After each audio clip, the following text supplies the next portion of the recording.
Hey everybody, Greg Pruitt here with Idaho Dispatch, and we've got some exciting news. We have now, for the second time, run a scientific poll on through a company called Zoldak Research, and we did this back in 2022 for the gubernatorial election. And because of your guys' interest in Proposition One, and maybe just an insight into where the populace may be on this ballot initiative, we decided to go ahead and do another poll again with Zoldak Research. And today I am happy to be joined by Sue Zoldak. Is that how you say it? I guess I should have asked you that. Okay. I'm joined by Sue Zoldak of Zoldak Research, and we're excited to have her here. And she is going to go through the results of our polling on Proposition One, in addition to a couple other additional questions that didn't have anything to do with Prop One. And I guess with that, Sue, thanks for doing this for us. I really appreciate it, and I know a lot of Idahoans are really excited to kind of see what's in here. Thank you so much, Greg. We're excited to be doing this poll with you as well. We know the issues that you guys are asking in Prop 1 are issues that are very important to voters across the nation right now. And a lot of states are considering it, are wanting to consider it, or have already considered it. But, the way we vote and the way we treat different parties, like independent parties, third parties, is a very, very important topic right now in America, as it should be. So I think this is an important topic, not only just for Idahoans, but, for democracy in general. So let's kind of just take it step by step here. So we fielded this poll just very recently, October 2nd through 4th, and we had a respondent size of 400, which makes this statistically significant.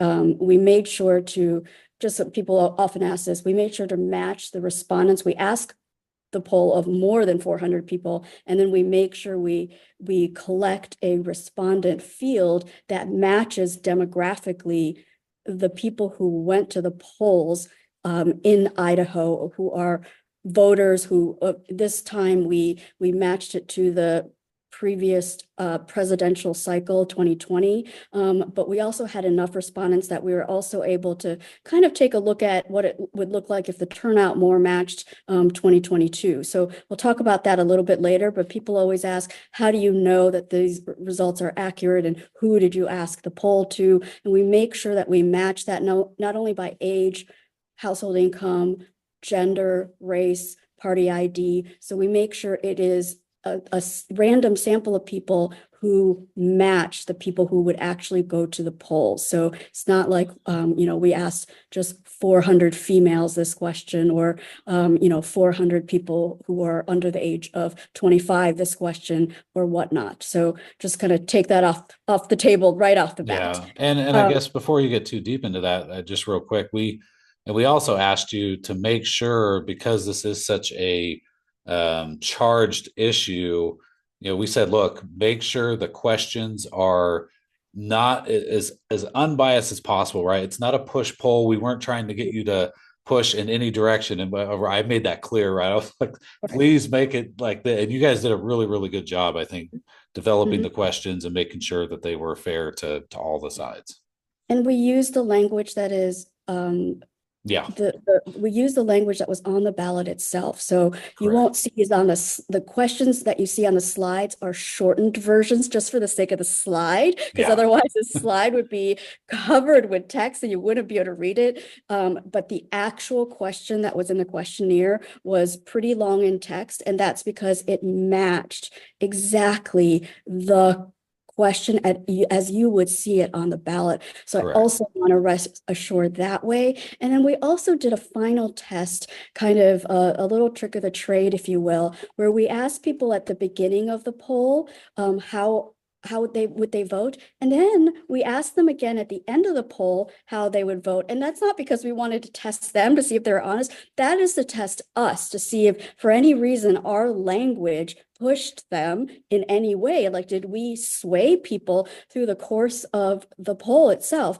And we did not. People did not change their minds. The numbers at the beginning of the poll for what whether they would support or oppose or didn't know, were identical to the numbers at the end of the poll. Correct. So we can assure you that our poll was not an ad test or a messaging test where we were trying to give them messages that would push people one way or another. And we, in fact, didn't change anyone's minds. Correct. Yeah. Yeah. So, No, it was well done. Yep. Okay. so first we asked, one of the questions we always want to ask is, how familiar are you with it in general? And that's one of the reasons we ask that is because we also want to look at the data throughout the poll with just the people who are more familiar and who are less familiar. So you can see here that, we are, we had people, I'm sorry, the marking should be here, but on the blue side, the blue markings on the left-hand side were people who were very or somewhat familiar, and on the red side here were, either unfamiliar or very unfamiliar with it. So more than half of the people, 83.5, were at least slightly to very familiar, and that deep red, that 16.5, represents people who felt they were not familiar at all.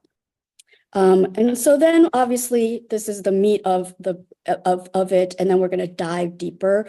But here is where we stand right now. The no votes are ahead by almost 6 points, but we also have 15% who are undecided. In a ballot measure, people are likely to just skip the question if they're not sure. That happens quite a bit in a ballot measure. So that's why you might see the total number of votes cast for a ballot measure being slightly less than maybe the total number of votes cast for the president of the United States, for instance. It's not always going to match up 1-to-1 in a ballot measure versus a candidate race. People tend to kind of say, I'm not just going to randomly check something. But that also means we have room here to get a different outcome, right? Yeah. We don't, a lot of times what we don't see in ballot measures is people being persuaded from a yes to a no or no to a yes, right? That tends to not happen as much. Okay. So we're on the no side by 6 points. That's where we are right now at this point in the race, or at least we were October 2nd to 6th. Yeah. The next thing we wanted to do is, this is a rather complex ballot measure because there's two pieces to it. You're asking voters to say yes or no to two different things. One part is what's called the top 4 primary part, which you're asking to change the way primaries are run in Idaho to include the top 4 candidates regardless of party. And the second part is about ranked choice voting, where you're asking your voters to rank the candidates 1 through 4, and then if there isn't a majority winner, then you take the number 4 candidate, take all those ballots and look at their number 2 choice, and then re-allot those votes. So we wanted to see, is there a certain part of it that's really driving the overall no or yes, or do people feel differently, or would they vote differently if this had been split into 2 different ballot measures, understanding that you really need the 2 of them to work together. But regardless, let's dive deeper into that. So we asked, imagine hypothetically, if just part 1, top 4 primary, this would actually become a yes vote, right? So if the ballot measure had been drafted with just the top 4 primary, you can see here, instead of being defeated, you would have a win here with almost 47%. So it receives 7.2% more support than that combined ballot measure that you have. Then if we look at part 2, ranked choice voting, you would have about the same, a slightly little bit more of a no, okay? So that tells us it's the ranked choice voting that's a little bit more of what people is driving that no vote, right? It's the ranked choice voting people don't like. They're more okay. Obviously, somebody's shifting from a no to a yes in terms of if they were just being asked to agree to the top 4 primary. So that's something interesting for people to maybe mull over if, in fact, this ballot measure is defeated, whether, we want to approach this as a state in 2 parts next time. Okay. you'd have to think about the execution of that, in reality of doing one part without the other. But, are there states that do have that, right? Again, you want to think about that from a policy standpoint, right? Okay. Yeah. All right, so now we want to take a look at what happens if we just look at people who are very familiar versus not familiar, right? So on the left-hand side of the screen, we have people who said they were somewhat to very familiar. On the left-hand side of the screen, slightly to not at all familiar, right?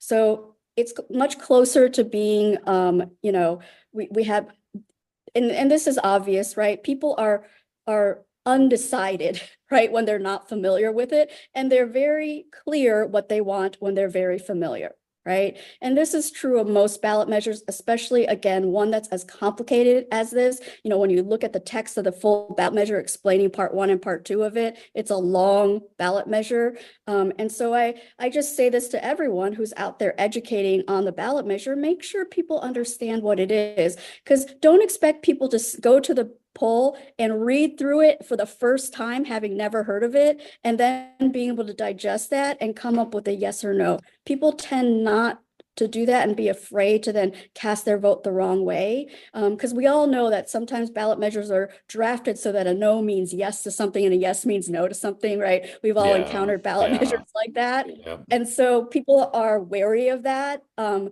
they don't want to make a mistake. So my general advice, again, in a totally, neutral way, is that whichever side you're on, make sure people understand what it is they're agreeing or not agreeing to, because that's really the key to victory here, whichever side you're on, right? Don't say, hey, when you get there, read about it and you'll see. Because they won't, right? Just educate people about it, because the more familiar they are, obviously they're decided. They're like, okay, I understand what you're saying, and I'm going to vote this way. Right. Sure. Okay. And that's a little bit common sense, but the numbers bear this out very clearly here. Okay. Then, of course, we wanted to take a look at support by party. People are always more interested in the Republican versus Democratic, so I show you that here, although acknowledging that it's really your independents or non-affiliated, that's your second largest party. So I will have that on the next slide, so don't worry, I'm not ignoring that slice of your electorate. But people are always curious about this dichotomy. So I am going to recognize it here. And you probably already expected this if you're in Idaho. The Republicans are leaning towards a no on this ballot measure. The Democratic voters are a strong yes on this ballot measure. And I'm not gonna, I don't want to put thoughts into people's minds, but Democratic voters probably feel like with this system, they have a better chance of putting a more moderate or even a Democratic candidate onto the slate. And that, again, that makes sense, right? So support here is highly partisan. And then for your independents, people are probably curious, what about this party or these unaffiliates, right? I don't want to say all these people are necessarily quote unquote independent, but these are all your minor party people in your state, and they are also a strong yes. And again, that makes sense because a ranked choice voting system does tend to allow a third party candidate to have more success, historically or mathematically, I would say. The theory is that they would have more success. Okay. So let's compare the familiarity by party. So this is kind of interesting. We did ask people also in the poll, where did they hear about this? And a lot of people said friends and family. They said local news. They said social media. So, who is hearing more about it? You can see that it's the Democratic voter that seems to be hearing more. They're the ones that are much more likely to be very familiar with the issue. And then you can see on the Republican side, their swath of, again, on that red side of the circle, which is you're not at all familiar to slightly familiar, is much larger. So even if you ignore the numbers, we like to use colors so that you could just get a quick snapshot by looking at it. The reds here, again, consistently we've used to show the not familiar side, the blues, the familiars, and you can just even see by that, Republicans here much more unfamiliar with the issue. But that also means they have the most to gain by sending out more information. You could read it as a plus, you could read it as a minus, right? Yeah. In that sense. And it seems, the Democratic voters, they have done a great job with educating their voters about it, but that also on the other side means they maybe don't have much room to go on that in that sense.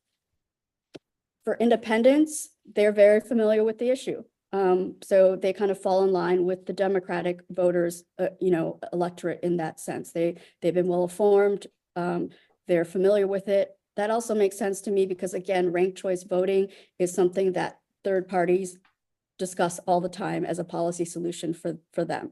Whether you're Green Party, Libertarian Party, Independent Party, whatnot. There isn't an official capital I party, but all the people that fall into that, grouping, again, ranked choice voting, extremely important issue for those people. So based on what you've seen here so far, if you're a pro Prop 1 person, you're wanting to target maybe some of your own party members, but also probably the independents, where if you're against Prop 1, you're probably more targeting the Republican voters who, seem to be, more opposed to it. Okay. And I think what's interesting is that, in a presidential election year, you tend to have a lot of third parties or minor parties maybe feel like they're disenfranchised. Like, why would I even go to the poll? My vote's not going to count.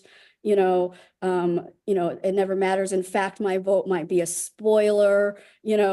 People feel that a lot, and they might feel like, well, I would love to cast my vote for Jill Stein, but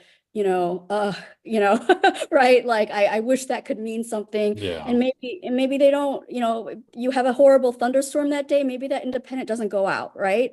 Because they're not as motivated as a Kamala supporter or a Donald Trump supporter. Well, but you might want to communicate to those people, but we have something, on the back of the ballot that is really important to you that we really need you to get out to the polls for. That may not be a message that people are really thinking about, or a motivational, idea that people are not thinking about. So, and again, independents or these third party affiliated voters are the second largest size of voters in your state, right?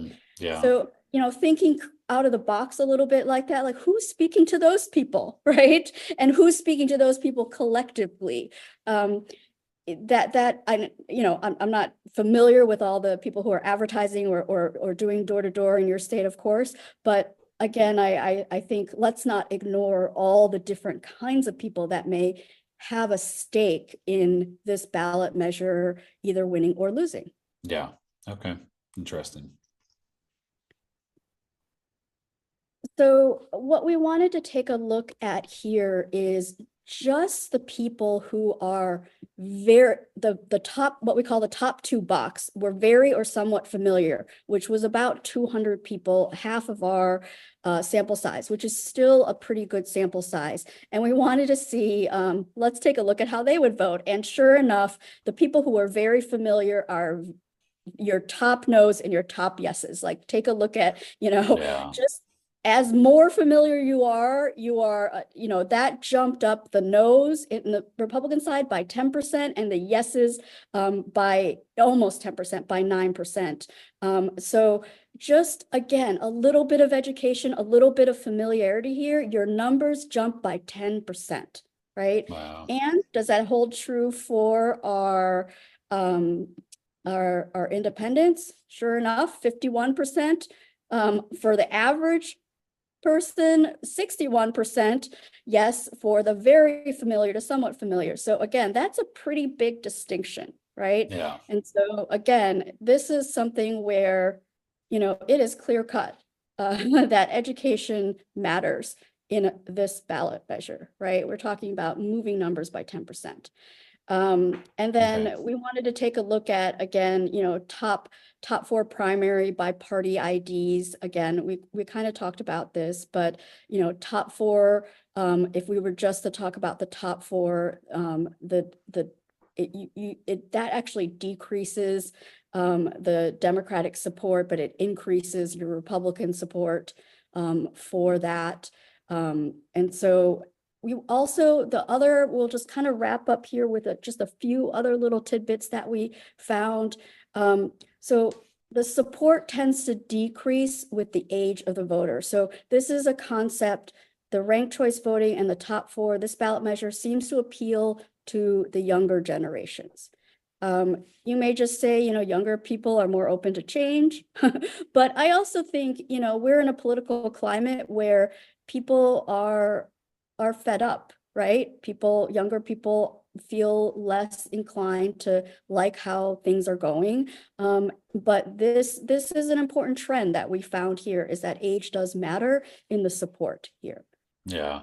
Yeah. Interesting.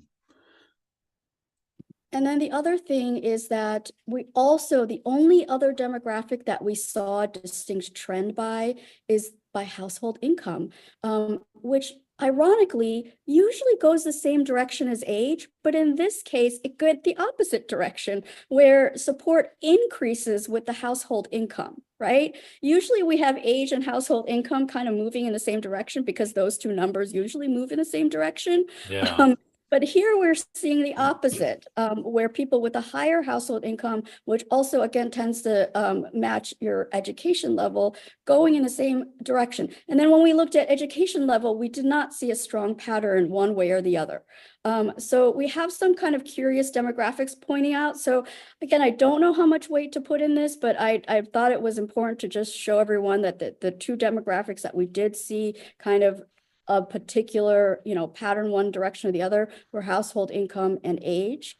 Yeah. Um, I must say you know, confused, but I was like, because they well, go typically the older you're getting, usually you're making more money. So I'm not quite exactly, sure. exactly. So it was curious to see it going in the opposite direction, but it in this case, it seems like what we're having here is that you have kind of the millennials and people who are younger in their 30s, 40s, who are, white collar. They're the Mm. ones that are wanting to see this top four ranked choice. And I hate to say it, but I hate to make the stereotype, but though that is your typical Californian, right?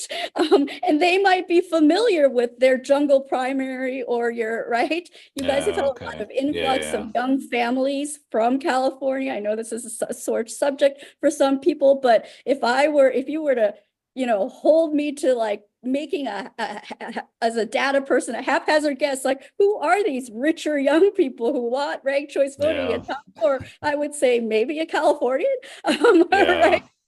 Um, so could that be the change in demographics that have led to this kind of strange anomaly in your state? I'd be hard pressed to kind of figure out like who is this person, right? Sure. Yeah. But again, like you'd say, like let's try to picture a young, and by younger, we're not talking about a child or a teenager. We're talking about a 30-year-old, right? And when we're talking about voting age people younger, we're talking about a 35-year-old, right? Yeah. Okay. Compared to a 70-year-old, right? Where Yeah. let's use the word young in context of Yeah. commonly voting people. Yeah. Yeah. Um, and then we're saying wealthier, young, wants ranked choice voting, wants the top four. You live next to a state that happens to have been doing this for quite some time. So maybe that's where it's coming from. They're like, hey, we love this, let's do it.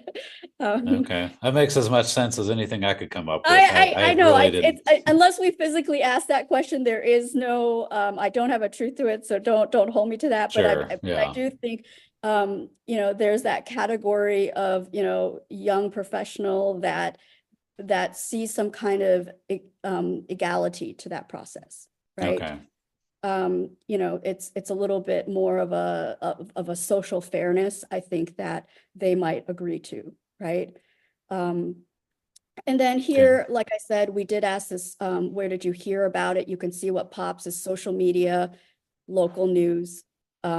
The other things that maybe we hear a little bit, we've got a little bit pop on paid advertising, but not much. Friends and family, definitely. So we're definitely, seeing that people are hearing the buzz from the people around them, right? Okay. People are Yeah. talking amongst themselves, because when you see friends and family, social media, and the news, they're saying they are hearing local news, which we stress, like television, radio, your more traditional things, right? And obviously, they're not hearing about this on a national news channel like Yeah. CNN, right? That wouldn't make any sense in this case, right? They're not reading about an Idaho prop in the USA Today. It's obviously a local publication. So that's where I would watch for how are these people covering it? How are, you're covering it, Greg. What are the local papers that people tend to read? Let's take a look at their coverage. How are they covering it? Are they covering it? And I think that'll tell you over the next couple of weeks, that'll give you a trend too of how this is going to go, right? Yeah, yeah, Um, for sure. and I Okay. think, for people who are really invested in this, get your op-eds out there, get your letters to the editor out there, get your social media posts out there, get your friends and family talking about it. Because this is where people are getting their information. So, don't count those things out. Those are powerful influencers.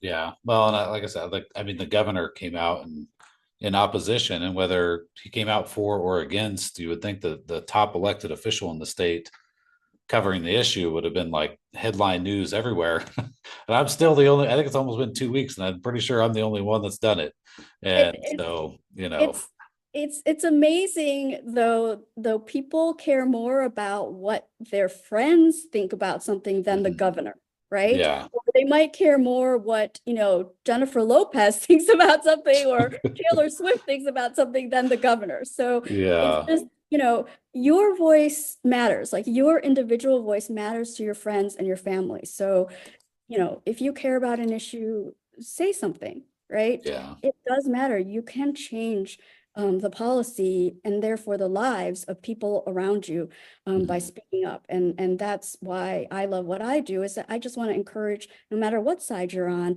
to just take part in democracy, right? Take part in it. It does matter. And this borns Yeah. out. This is where people are hearing their news. So here we go.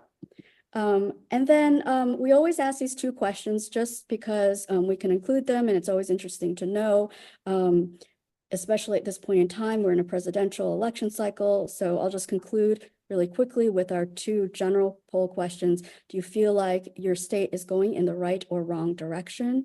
It's pretty close here, right? You don't have really a strong positive or negative. I would say, this is within the margin of error.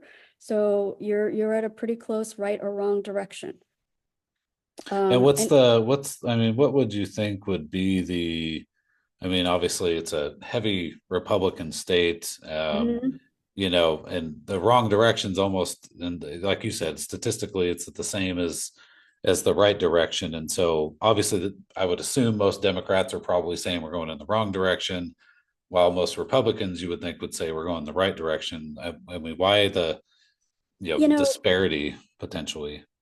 It really depends on state to state. Some states always pull in the direction of your state politics, and some states tend to pull in the direction of the national politics, even though Mhm. we're asking about the state of Idaho, right? Some people just in their minds always, because the national politics or the way the national country is going are always top of mind versus their state. So I guess I would ask you, Greg, like, do people in Idaho tend to worry more about what's happening within the state, or do national issues tend to override state issues?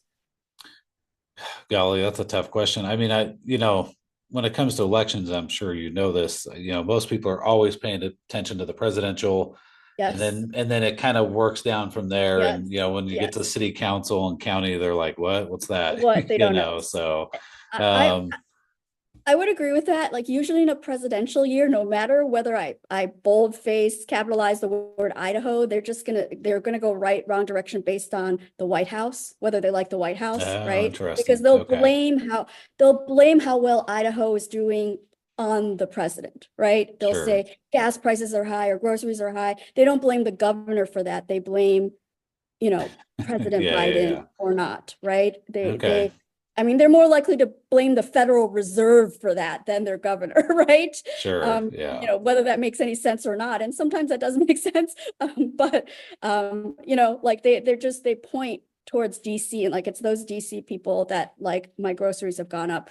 Um, so especially in a presidential election year, because they're hearing commercials that are literally telling them it's so and so's fault, right? Yeah. Uh, Yeah. Yeah. so so in this case, I'm a little surprised by this because I actually would have expected a higher wrong direction, because you have a much higher Republican voter registration, right? And Mhm. we asked this poll of people who are high propensity voters, not just general population. We asked these people who are likely to vote in November, because we're asking about a ballot measure. We really wanted to weed out people who are like, I never vote, right? Because Yeah. that wouldn't be relevant to this poll in general. That would be relevant for other things about the general population. But in this poll, we were trying to learn about a ballot measure. So we weeded out people who say, I never go to the polls. So therefore, I would have expected it to match kind of right now people are going to say, we're going the wrong direction, and therefore that's why I want a new president. So I would expect Trump supporters to say wrong direction. The fact that they're not, that confuses me, because I'm going to show you the next slide, and you have a 60% Trump. And Mhm. so the fact that you have that and this tells me that your state is supportive of what's going on in the state, if that makes Yeah. sense. Okay, so Yeah. they're happy about the state, not happy about the White House, and that they're able to distinguish between the two is how I would determine that they're actually able to distinguish between the two, right? Yeah. And they are, and that I'm translating this as whatever is going on, your governor, your state house, they're actually giving that a thumbs up. They're giving Washington, D.C. a thumbs down. And, because this falls in line almost exactly with your voter registration, so to speak. But, given, you have kind of all the independents going for Mrs. Harris here, right? Yeah. Vice President Harris is getting all of your unaffiliated independent votes as well as the Democratic votes there, right? Correct. Yeah. Yeah. And this Um, is almost similar to what I think happened in 2020 between Trump and Biden, was about 60 to 30, mhm, somewhere in mhm, there. So the one thing I thought was interesting, and you know, maybe thinking back, maybe we could have asked this, but again, I was trying to go for as unbiased as possible. But Trump has not spoken about Prop One specifically, but he does oppose ranked mhm, choice voting. And mhm, it would have been curious to see if his opposition, because if you look here, you got 61% supporting Donald Trump, but the opposition to Prop One isn't that high. mhm. So I wonder if his opposition would have shifted, anybody's thinking. That would have been kind of an interesting question. Yeah, I mean, I definitely think that if he were to come into the state, for example, and do a rally and adamantly express that, he needs all of his supporters to vote no, I do think that could definitely shift the numbers, right? Yeah. Um, I absolutely 100%, because the number should then fall out closer to this, not exactly, but it should, we have a 30-point disparity here, and we only have a 6-point on Prop One. And in my conclusions, uh, which I consider 6 points actually tighter than I would have thought it would be, right? Mhm. Um, so the last thing I said was the only question mark for me as a pollster here, people always like to say pollsters are always wrong. And the reason why there's so many different ways to poll or to interpret is because of how is exactly what we talked about at the top of this presentation is how am I expecting turnout to be, right? That's the hardest part, is who do I expect to turn out? And most importantly, who do I expect to turn out by party? So it's not just about turnout in Mhm. Idaho. It's also about, you are a state that has had a big shift in voter registration in the past 4 years. And that's because you've had a big shift in people moving into the Mhm. state, right? Yeah. And the people who have moved into the state are markedly different than the people who live in the state. In other words, you didn't just have a bunch of people identical, right? Like kind of lemmings kind of moved to the state that are just Yeah. like, your current residents. You had some different people come to the state, right? Let's just acknowledge that. And therefore, that's going to change the proportion of R's, I's, and D's. And that in turn means that as a pollster, I can't 100% rely on models that I used 2 years ago or 4 years ago. And what do I have to model on except the past? A model is exactly that. It's built on past knowledge, right? And so the question mark in my head is, what is the mix of RID that has resulted in not only people changing parties in your state, but which there has been a lot of party changing just in general across the nation, right? But there's also been, influx of residents into your state. So the only twist I could say that I tried to look at is, okay, let's turn the dials a little bit, and not a little bit, a lot. Let me turn the dials a lot, right? Let's say we're totally wrong about turnout. And so here is where we modeled it to 2024. I'm sorry, in 2020. 2020, your presidential turnout, 59% are 13%. I'm sorry, I have these flipped. I have these labels flipped here. That's It's okay. 23I, 13D, and over here they're correct. In 2022, you actually had 59R, but these numbers shifted quite a bit. I 28 instead of 23, and D dropped from 13 to 9. Okay, Wow. in terms of the shifting, right? So a lot of D's, like let's say you saw a lot of D's become I's, not necessarily they became I's, but you just had more people come in and the proportionality changed. So I wanted to see if I turn the dials that way in my model, is that going to change the outcome of this prop? And the answer is right there in front of you. If you just look at the pie graphs, it doesn't. Yeah, So interesting. even though your I's were yeses, it was not enough of a yes to turn the balance from no to yes, right? For some reason, I thought, let me turn that. Does that eat away at the 6%? And it's not enough.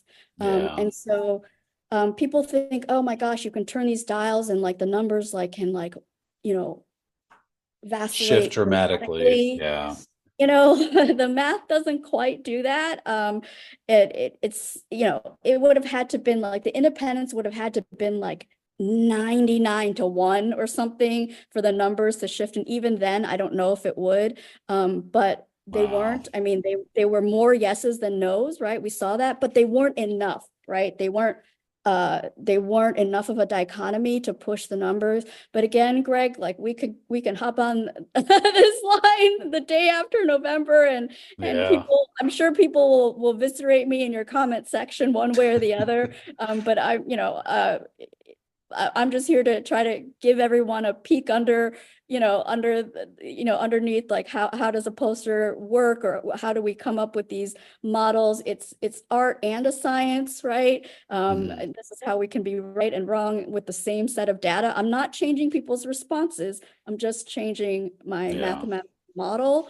A lot of people think we do kind of like unsavory things to the numbers. I'm not changing anyone's numbers. I'm just changing the model. Yeah. But and because I don't know who's going to show up at the polls, right?